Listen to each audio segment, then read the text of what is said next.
Halo teman-teman, selamat sore. Perkenalkan, nama saya Angga Zakaria Wijaya, NIM saya 672019-244. Pada kali ini saya akan mempresentasikan tentang sinkronisasi dan deadlock.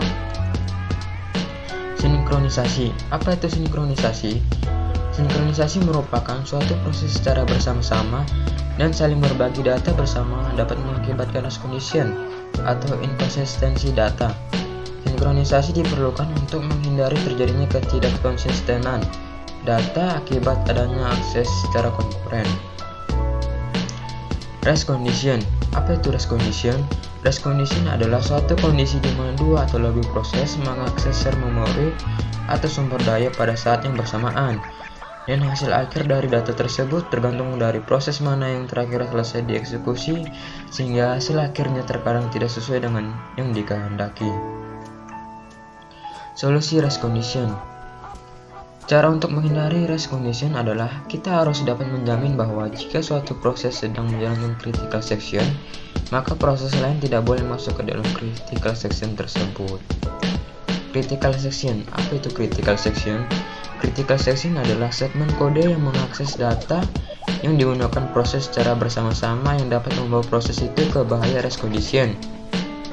Biasanya, sebuah proses sibuk melakukan perhitungan internal dan hal-hal lainnya tanpa ada bahaya yang menuju ke rest condition pada sebagian besar waktu. Akan tetapi, biasanya setiap proses memiliki segmen kode di mana proses itu dapat mengubah variabel, mengupdate suatu tabel, menulis ke suatu file, dan lain-lainnya yang dapat membawa proses itu ke bahaya rest condition. Cara solusi masalah critical section.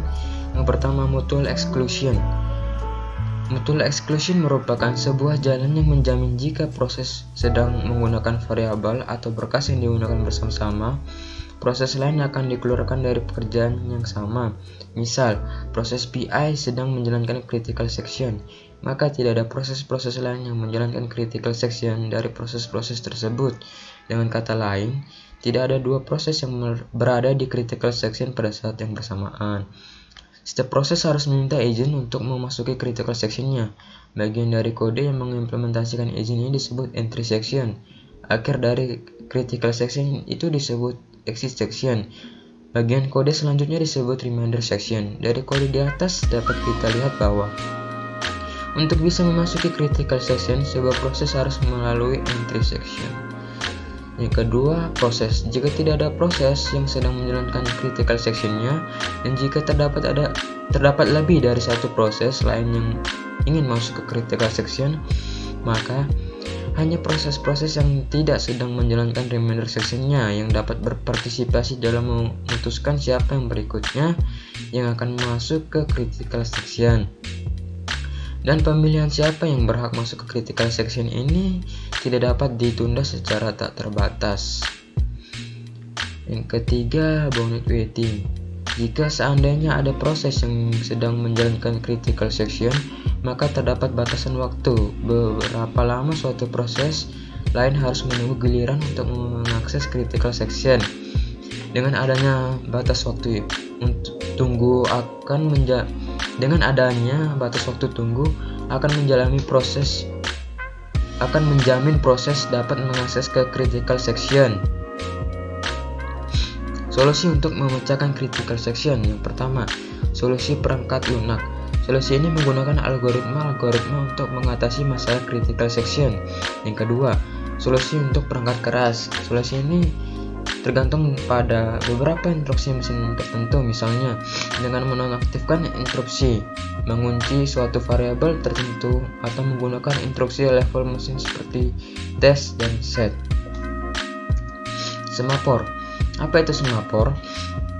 Semafor adalah sebuah variabel bertipe integer yang selain saat inisialisasi hanya dapat diakses melalui dua operasi standar, yaitu increment dan decrement. Semafor digunakan untuk menyelesaikan masalah sinkronisasi secara umum. Berdasarkan jenisnya, semafor hanya bisa memiliki nilai 1 atau 0 atau lebih dari sama dengan 0. Konsep semafor pertama kali diajukan idenya oleh Edgar Dijkstra pada tahun 1967. Jenis semafor sendiri ada dua bagian, yaitu binary semafor. Yang pertama, semafor ini hanya memiliki nilai 1 atau 0, sering juga disebut dengan semafor primitif. Yang kedua, counting semafor. Semafor ini memiliki nilai 0 atau 1 serta integer lainnya. Banyak sistem operasi yang tidak secara langsung mengimplementasikan semafor ini, tetapi dengan memanfaatkan binary semafor. Keuntungan semafor. Dari segi programming, penanganan masalah sinkronisasi dengan semafor umumnya rapi dan teratur, sehingga mudah untuk dibuktikan kebenarannya. Semafor diimplementasikan dalam hardcode sehingga penggunanya bersifat portable. Deadlock. Apa itu deadlock? Deadlock merupakan suatu keadaan di mana sistem seperti terhenti dikarenakan setiap proses memiliki sumber daya yang tidak bisa dibagi dan menunggu untuk mendapatkan sumber daya yang sedang dimiliki proses lain. Keadaan seperti ini hanya dapat terjadi pada akses terhadap sumber daya yang tidak bisa dibagi atau non-shareable. Penanganan deadlock. Yang pertama, pengabaian. Maksud dari pengabaian di sini adalah sistem mengabaikan terjadinya deadlock dan pura-pura tidak tahu kalau deadlock terjadi.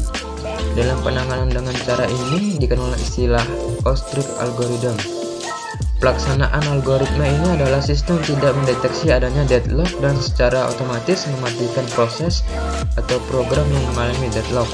Kebanyakan sistem operasi yang ada mengadaptasi cara ini untuk menangani keadaan deadlock.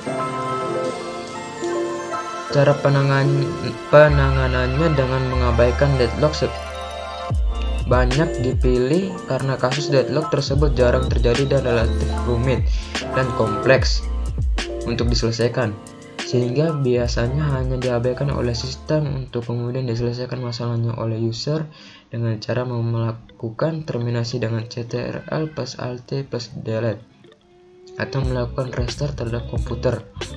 Yang kedua, pencegahan. Penanganan ini dengan cara pencegahan terjadinya salah satu karakteristik deadlock. Penanganan ini dilaksanakan pada saat deadlock belum terjadi pada sistem. Intinya, memastikan agar sistem tidak akan pernah berada pada kondisi deadlock. Penghindaran. Yang ketiga, penghindaran keadaan deadlock. Bagian yang perlu diperhatikan oleh pembaca adalah bahwa antara pencegahan dan penghindaran adalah dua hal yang berbeda. Pencegahan lebih kepada mencegah salah satu dari 4 karakteristik deadlock terjadi, sehingga deadlock pun tidak terjadi, sedangkan penghindaran adalah memprediksikan apakah tindakan yang diambil sistem dalam kaitannya dengan permintaan proses akan sumber daya dapat mengakibatkan terjadinya deadlock. Keempat, pendeteksian dan pemulihan. Pada sistem yang berada pada kondisi deadlock, tindakan yang harus diambil adalah tindakan yang bersifat represif. Tindakan tersebut adalah dengan mendeteksi adanya deadlock, kemudian memulihkan kembali sistem. Proses pendeteksian akan menghasilkan informasi apakah sistem sedang deadlock atau tidak, serta proses mana yang mengalami deadlock. Pencegahan deadlock. Yang pertama, mutual exclusion. Kondisi mutual exclusion pada sumber daya adalah suatu yang wajar terjadi, yaitu pada sumber daya yang tidak dapat dibagi atau non-shareable. Sedangkan pada sumber daya yang bisa dibagi tidak ada istilah mutual eksklusif. Jadi, pencegahan kondisi yang pertama ini sulit karena memang sifat dasar dari sumber daya yang tidak dapat dibagi. Hold and wait. Yang kedua, untuk kondisi yang kedua, sistem perlu memastikan bahwa setiap kali proses meminta sumber daya, ia tidak sedang memiliki sumber daya lain, atau bisa dengan proses meminta dan mendapatkan sumber daya yang dimilikinya sebelum melakukan eksekusi, sehingga tidak perlu menunggu. Yang ketiga, no preemption. Pencegahan kondisi ini dengan cara memperbolehkan terjadinya preemption. Maksudnya, bila ada proses yang sedang memiliki sumber daya dan ingin mendapatkan sumber daya tambahan, namun tidak bisa langsung dialokasikan, maka akan preemption. Sumber daya yang memiliki proses tadi akan diberikan pada proses lain yang membutuhkan dan sedang menunggu. Proses akan mengulangi kembali eksklusinya setelah mendapatkan sumber daya yang dibutuhkannya, termasuk sumber daya yang dimintanya terakhir. Yang keempat, circular weight. Kondisi circular weight ini dapat diputus dengan jalan menentukan total kebutuhan terhadap semua tipe sumber daya yang ada. Selain itu, digunakan pula mekanisme enumerasi terhadap tipe-tipe sumber daya yang ada. Setiap proses yang akan meminta sumber daya harus meminta sumber daya dengan urutan yang menaik. Misalkan, sumber daya printer memiliki nomor 1, sedangkan CD-ROM memiliki nomor 3. Proses boleh melakukan permintaan terhadap printer dan kemudian CD-ROM, namun tidak boleh sebaliknya. Pendeteksian deadlock. Mekanisme pendeteksian adalah dengan menggunakan detection algoritma yang akan memberitahu sistem mengenai proses mana saja yang terkena deadlock. Setelah diketahui proses mana saja yang terlibat dalam deadlock, selanjutnya adalah dengan menjalankan mekanisme pemulihan sistem yang akan dibahas pada bagian selanjutnya. Pemulihan deadlock. Yang pertama, terminasi proses. Pemulihan sistem dapat dilakukan dengan cara melakukan terminasi terhadap semua proses yang terlibat dalam deadlock. Dapat pula dilakukan terminasi terhadap proses yang terlibat dalam deadlock secara satu persatu sampai lingkaran circular weight hilang. Seperti diketahui bahwa circular weight adalah salah satu karakteristik terjadinya deadlock dan merupakan kesatuan dengan 3 karakteristik yang lain. Untuk itu, dengan menghilangkan kondisi circular weight dapat memulihkan sistem dari deadlock. Dalam melakukan terminasi terhadap proses yang deadlock, terdapat beberapa faktor yang menentukan proses mana yang akan diterminasi. Faktor pertama adalah prioritas dari proses-proses yang terlibat deadlock. Yang kedua adalah berapa lama waktu yang dibutuhkan untuk eksekusi dan waktu proses menunggu sumber daya. Yang ketiga adalah beberapa banyak sumber daya yang telah dihabiskan dan yang masih dibutuhkan.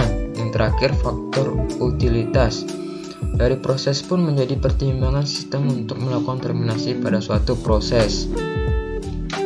Rollback dan restart.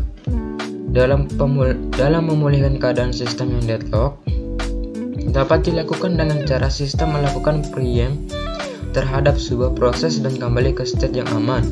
Pada keadaan safe state tersebut, proses masih berjalan dengan normal, sehingga sistem dapat memulai proses dari posisi aman tersebut. Untuk menentukan pada saat apa proses akan rollback, tentunya ada faktor yang diusahakan untuk meminimalisasi kerugian yang timbul akibat memilih suatu proses menjadi korban. Harus pula dihindari keadaan di mana proses yang sama selalu menjadi korban, sehingga proses tersebut tidak akan pernah sukses menjalankan eksekusinya. Demikian dari presentasi yang dapat saya berikan. Kiranya presentasi ini bisa menjadi manfaat bagi teman-teman sekalian. Mohon maaf apabila ada salah kata. Sekian dan terima kasih.